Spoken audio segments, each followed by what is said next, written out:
Inilah kisahku. Aku menikah dengan orang yang kucintai, tapi seiring waktu, aku sadar aku selalu ada, tanpa pernah benar-benar dipilih. Ini bukan cerita tentang perselingkuhan, melainkan tentang luka yang lahir dari diam, tentang menjadi istri yang sah, namun selalu kalah dalam setiap pilihan. Sebelum ceritanya dimulai, silahkan tulis di kolom komentar dari daerah mana saja.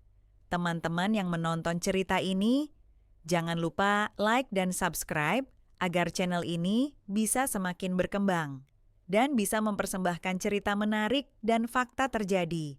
Aku menikah dengan laki-laki yang kucintai. Itu fakta.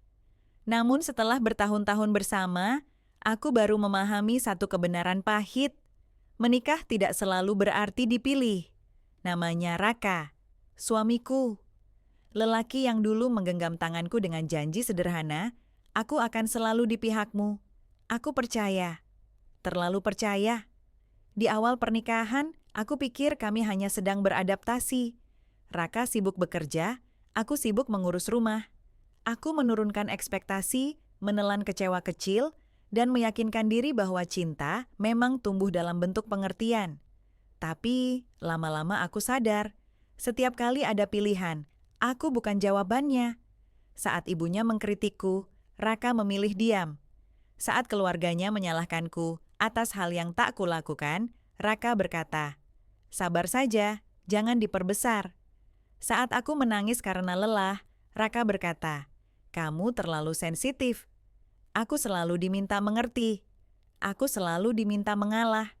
Karena katanya, aku istri, dan istri yang baik tahu caranya bertahan. Aku bertahan. Bertahun-tahun. Aku duduk di meja makan yang sama, tidur di ranjang yang sama, tapi rasanya sendirian. Raka ada di rumah, tapi tidak pernah benar-benar di sisiku. Aku seperti bayangan dalam pernikahan kami, hadir, tapi tak dianggap penting. Puncaknya terjadi pada malam itu. Aku sedang sakit, demam tinggi, tubuhku gemetar. Aku memintanya pulang lebih cepat. Raka menjawab singkat, "Aku masih ada acara keluarga." Acara keluarga, lagi. Aku terbaring sendiri, memeluk perut, menahan nyeri dan air mata. Malam itu, aku bertanya pada diriku sendiri, jika aku bukan prioritas saat aku sakit, lalu kapan aku akan dipilih? Beberapa hari kemudian, aku mengajaknya bicara. "Mas," kataku pelan, "aku capek merasa sendirian dalam pernikahan ini." Raka menghela napas. "Kamu berlebihan, kita baik-baik saja." Kalimat itu menghancurkan sesuatu di dalam diriku. Karena aku sadar, rasa sakitku tidak pernah cukup penting untuk diperjuangkan. Selama ini, aku bukan pasangan, aku hanya pelengkap.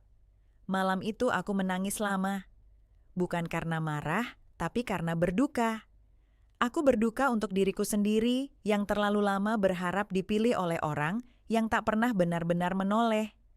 Aku tidak langsung pergi. Tapi sejak hari itu, aku mulai memilih diriku sendiri. Aku berhenti memohon perhatian, berhenti menjelaskan perasaanku pada orang yang tak mau mendengar. Dan suatu pagi, saat aku menatap cermin, aku berkata lirih, "Aku menikah, tapi aku juga manusia, dan aku pantas dipilih." Keputusan itu berat, tapi lebih berat hidup bersama seseorang yang membuatmu merasa sendirian setiap hari. Aku pergi bukan karena tak cinta. Aku pergi karena aku lelah menjadi istri yang selalu ada, tapi tak pernah benar-benar dipilih. Dan untuk pertama kalinya, aku memilih diriku sendiri.